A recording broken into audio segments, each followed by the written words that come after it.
Good morning. People seem a little bit sleepy. Hope everybody had their coffee, tea, or whatever floats your boat. Can everyone hear me? Hey, Alan. See a lot of people I haven't seen in a long time. Thank you for coming. Good morning, and I really appreciate it, and I am super excited to be here. I wasn't as excited in the last talk, but there were only 12 people in the audience. But now I'm more excited. A lot of people have come in. Thank you so much. I am going to just do a little personal anecdote. I have worked on x86, ARM, and now RISC-V, and I got to tell you, there's something magical about RISC-V. There's a real sense we're changing the world here, and I find this very, very exciting because it is really, truly shaping up a new, almost ecosystem in the world. And Yunsuk, who's our CTO, he will talk more about how RISC-V has no limits, so please do attend his keynote speech today. I am going to focus on automotive.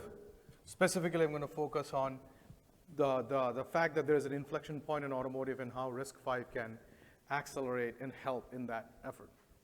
So having said that, who am I? I'm Shubu Mukherjee. I'm the VP of Architecture in SiFive, and I will talk about automotive here, automotive and RISC-V. So what are we offering today? We offer performance, intelligence, and essential. So performance is the high-end application cores that we offer. Intelligence is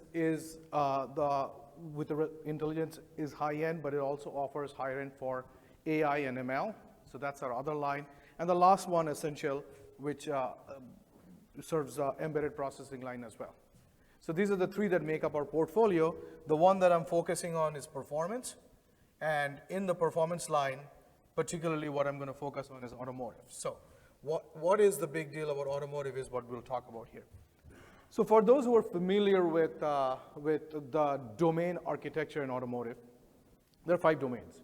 Cockpit, there is the powertrain, body control. These are the three. The body control, for example, is how you get out of your car and open the door, right? Turn on the lights. Powertrain is for your engine, and cockpit infotainment is what you see on the display. You play media, et cetera, right? Now, the thing that is getting different and getting more attention is the central gateway and the ADAS. The central gateway, what it used to be a hardware switched gateway, where now it is becoming software switched. Now, the gateway is the one that gets all the traffic from outside the car, and it also, in many cases, the traffic inside the car goes to the central gateway. It has become software switched, and the reason is because of deep packet inspection. They want to find out things are not getting spoofed, and for that, you need a lot more computing power.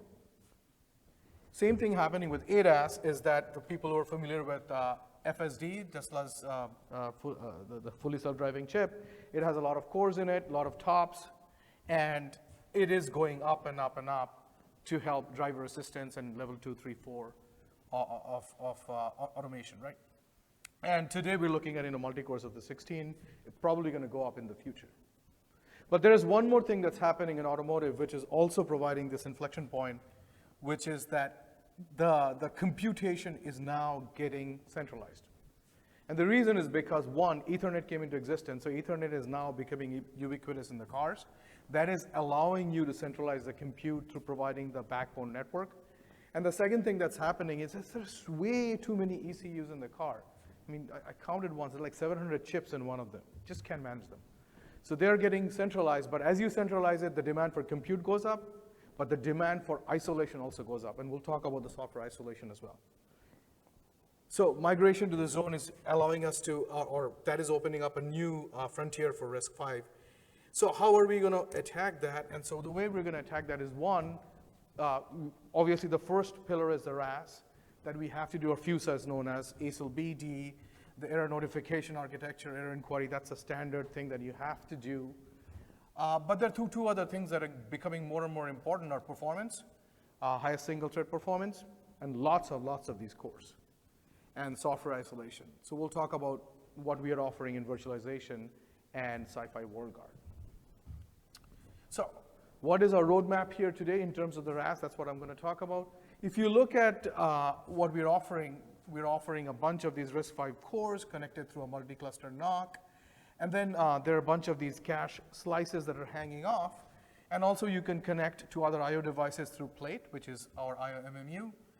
And then we're also offering other acceleration, connection to other ACE and CHI and CXL and other standard protocols. And then we also have the stack, the MSIX interrupt controller, the power architecture, security, debug, trace, et cetera. All that stuff is being worked on.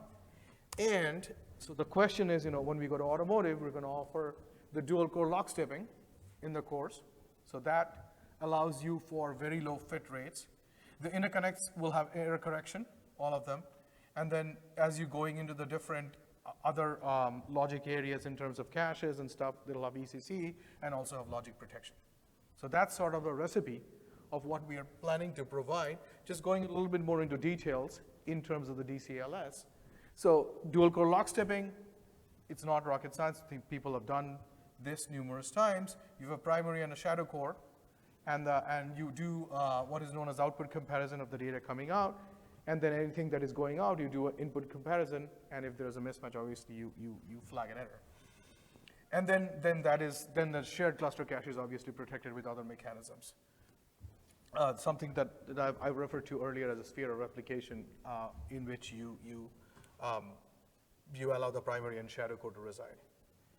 So in the DCLS mode, we'll have pairs of cores that in primary cores and in shadow cores checking each other. In the split mode, you can actually use it for full performance, no DCLS, but then the cores will kind of go down into ASIL B as in boy. And then we will support multiple modes, some cores in DCLS, some cores not, which is known as the split lock mode as well. So that's one of the things that we're working on.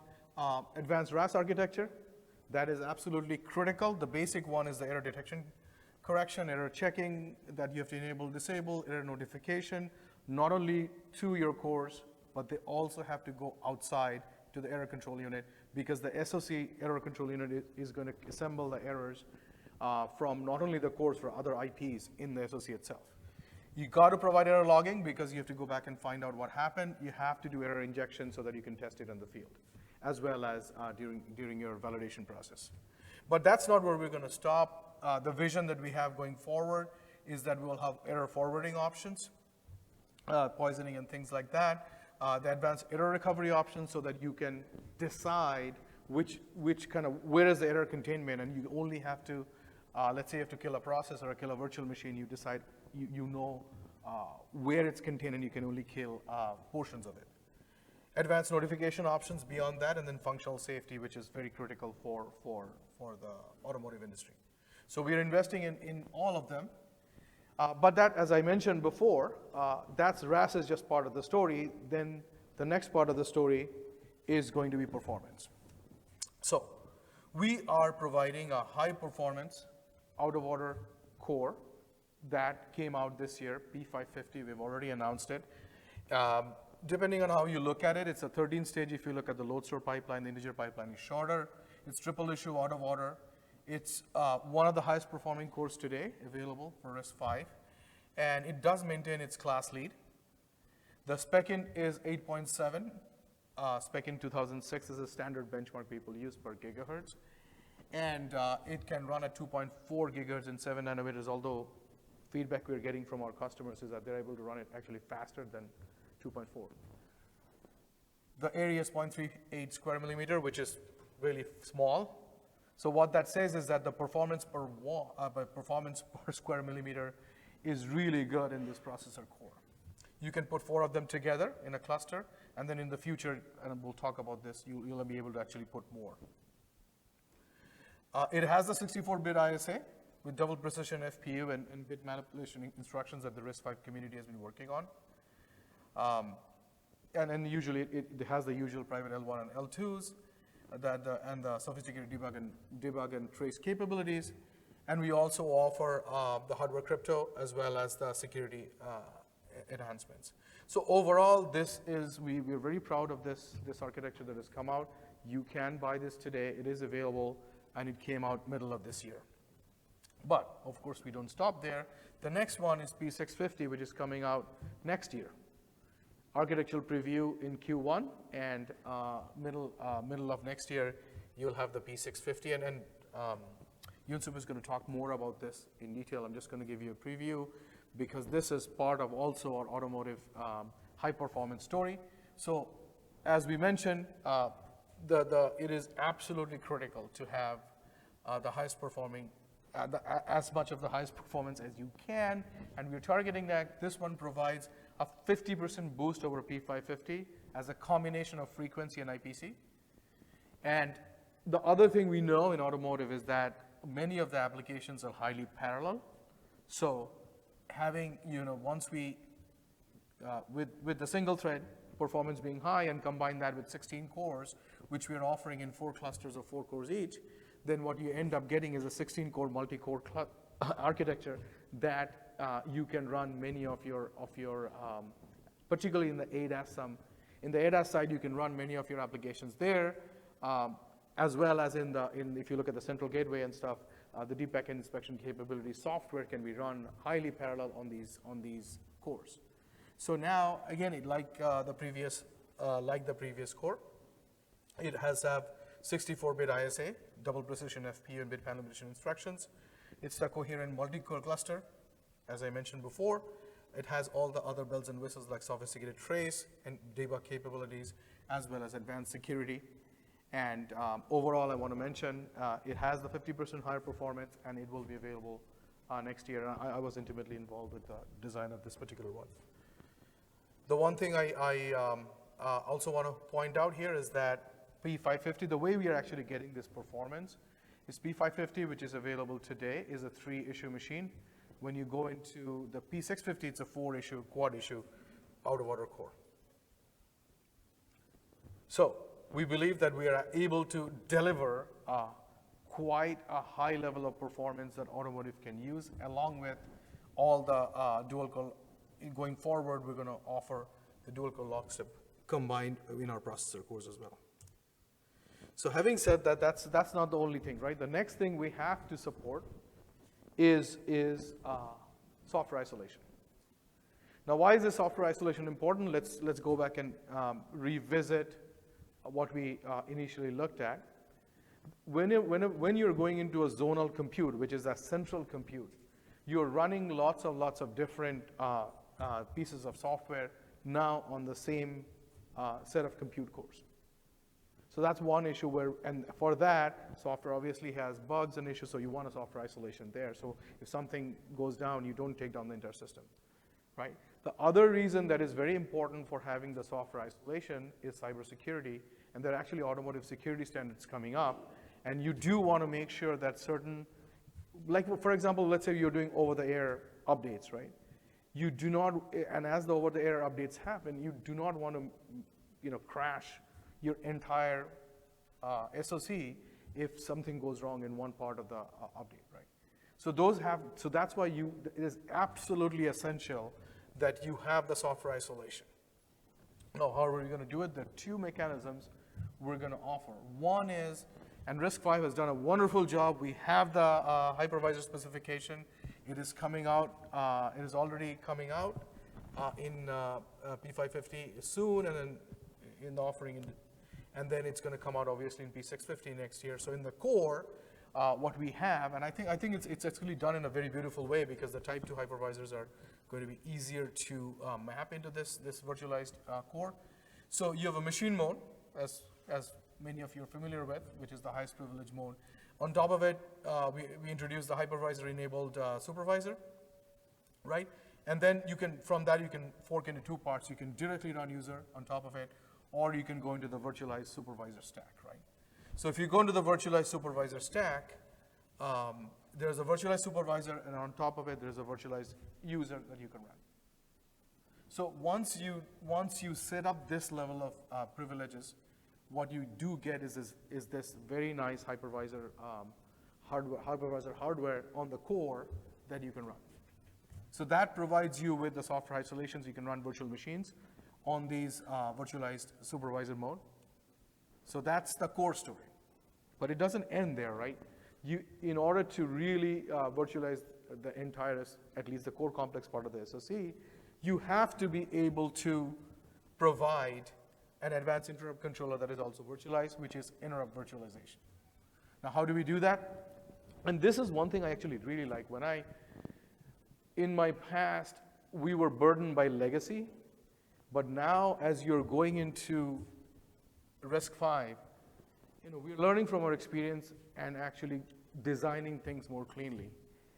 So the RISC-V Advanced Interrupt Controller, I actually really like it because every interrupt by construction is virtual. That is not true for other architectures that you find today. So if you get a chance, take a look. John Hauser has it out. It is by construction, every interrupt is virtual. And why that is so important? Because what ends up happening is you allocate a bunch of interrupts in an interrupt file, assign it to a context. It can be anything. It can be a virtual machine. It could be a guest. It could be a machine mode. But once you assign it, now they get bound, and now they can get bound to a particular virtualized supervisor or a virtual machine. So that's how you can virtualize the interrupts. And it's from bottom up, it's virtualized, which is fantastic. The second thing you need is that when I/O devices are now writing into supervisor memory, you have to be able to make sure supervisor or user, however way you map it, you have to be able to provide direct access, right? And so it's normally, ARM has the SMMU, AMD and Intel has what is called IOMMU. We have, in SiFive, we have something called Plate, which is the platform level address translation engine. So Plate is our version of the IOMMU that we have already productizing. Now RISC-V is actually moving towards having a single spec, which is very encouraging, which I strongly encourage that we do. But until that happens, our customers are requiring this level of I/O virtualization, so we have to provide that. But we're hoping that we can unify with the entire RISC-V. We have actually put out our spec as well, so as with other ones, so anyone wants to take a look, you can. So that's the story about virtualization. Very strong story, very encouraging, and provides the software isolation you need. But that's that's just one part of the story.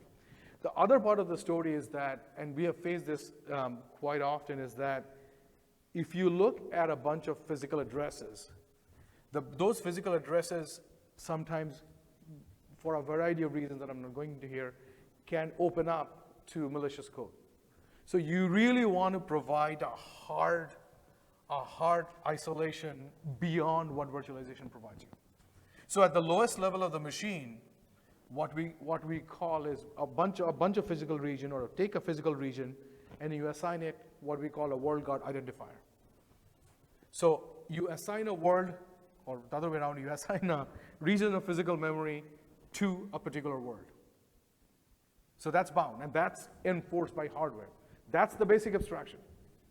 Once you do that, then one world, let's say world 2, or in this particular example, software context 4, which is accessing world 3, cannot access world 1.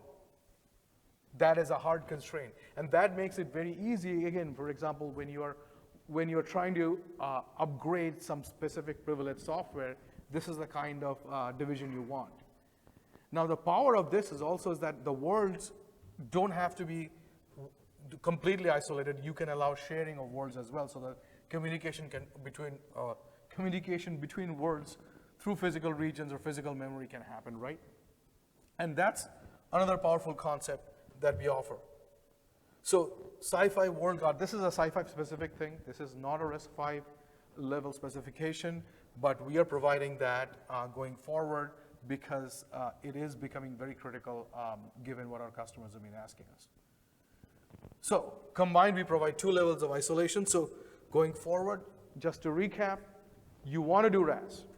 No question asked. ASIL B, D, typically ASIL C is also there, but B as in boy and D as in dog are typically the key ones. You want to do advanced error notification, particularly it has to go out of the cores into the error control unit. You want to do an error inquiry because you want to find there are lots of different ways of querying what's going on. You want logging, etc. You want to be able to figure out if the ECC is incorrect. So those mechanisms are going to be there. But that's not where it stops. Because of the inflection point that's coming in automotive, you want higher performance, high single-thread performance, lots of cores. We're providing. And then finally, you want software isolation. So all this stuff, you want to isolate them, and we are offering that through virtualization and WorldGuard. So the 3 pillars of automotive computing we are planning to provide, it's being worked out. Now, all this is being worked out with the lead partners now. Now, I want to do another pitch for Yunsuf's talk. Please do go to the keynote. He's going to talk about how RISC-V has no limits, and what I'm trying to show here is in the automotive side, there is no limit. RISC-V can actually penetrate very deeply, and we expect that. And then also, please do go to our demos. We have demos on P550 that I talk about, rack computing, and lots of RISC-V silicon and products. So please do attend other sessions, and I'm really, really excited to be here. Thank you so much.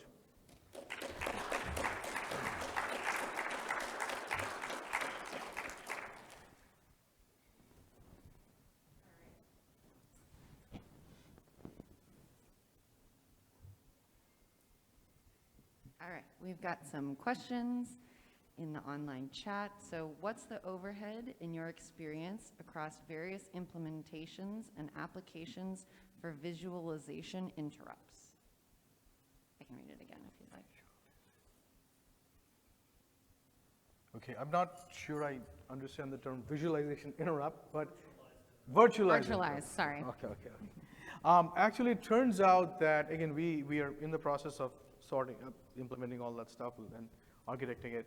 But it turns out that there is actually really no overhead in the sense that what's going to happen? An MSIX interrupt will come in. It'll get translated through, let's say, Plate or IMMU with a special interrupt translation, and it'll just lands up in the heart. And then it basically lights up the right virtual machine, particularly if the virtual machine is running.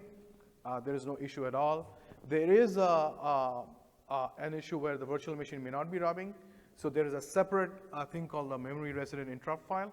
And so if it is not already currently resident in the heart, it'll get redirected to the MRIF, and then the MRIF will post a doorbell and it'll come out. But in terms of overhead, it's actually very seamless. There's no extra overhead except maybe in a translation step going through the IOMU.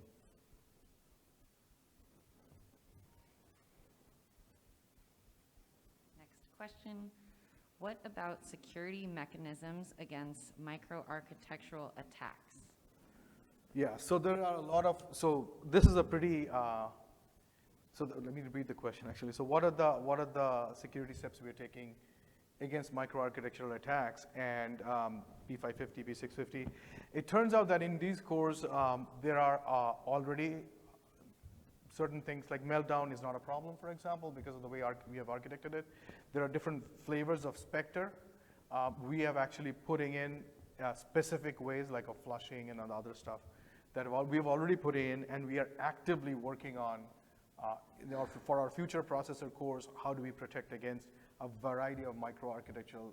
There's processor speculation. There's also side channel attacks that may not be speculative, but we have an active development going on in that, and you'll see more and more disclosures from us as we put in these features, but it's being worked on. Isn't WorldGuard similar to enhanced PMP? Good question. So we have something called a PMP. So let me explain. So what is a PMP? PMP basically, right at the edge of the core resides a PMP, which allows certain physical addresses to be allowed for the core to access or not.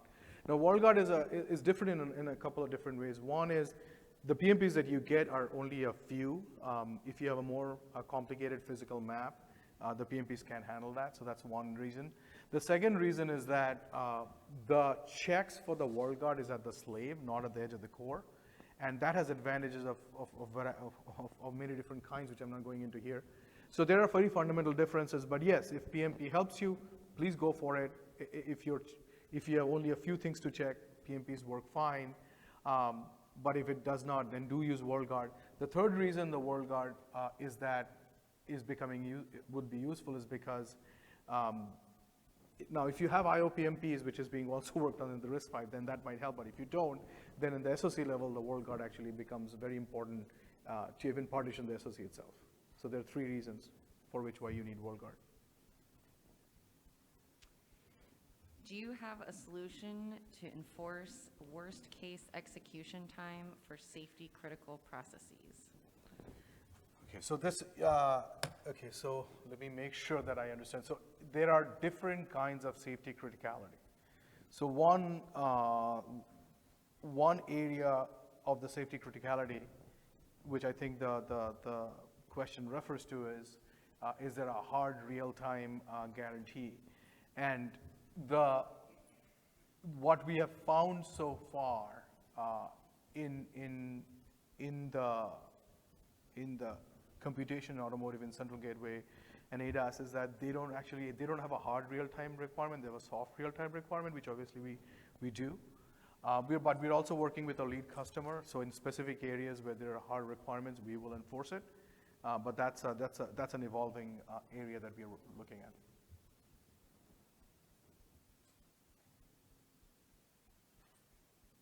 Some more in the chat, so we can do one more. Let's see. Are there power saving compared to other solutions? We definitely have a lot of power saving features in our processor cores. And so there are a variety of ones. One is, we do at the RTL level, we do very aggressive clock gating. So our performance per watt is actually really, really good compared to other solutions that we have seen. But not only that, we have an entire roadmap, and in fact, one of them is just coming out in December. We have an entire roadmap of power management solutions. So we are doing, the standard ones, which is we do the whole power gating, right? Then we are going into different kinds of idle and active management. We already have idle and active management today, and going forward, we are also going to rolling up more and more of those. For example, one of the things that we are looking at is power states and how we can implement the different power states, both automatically and through software.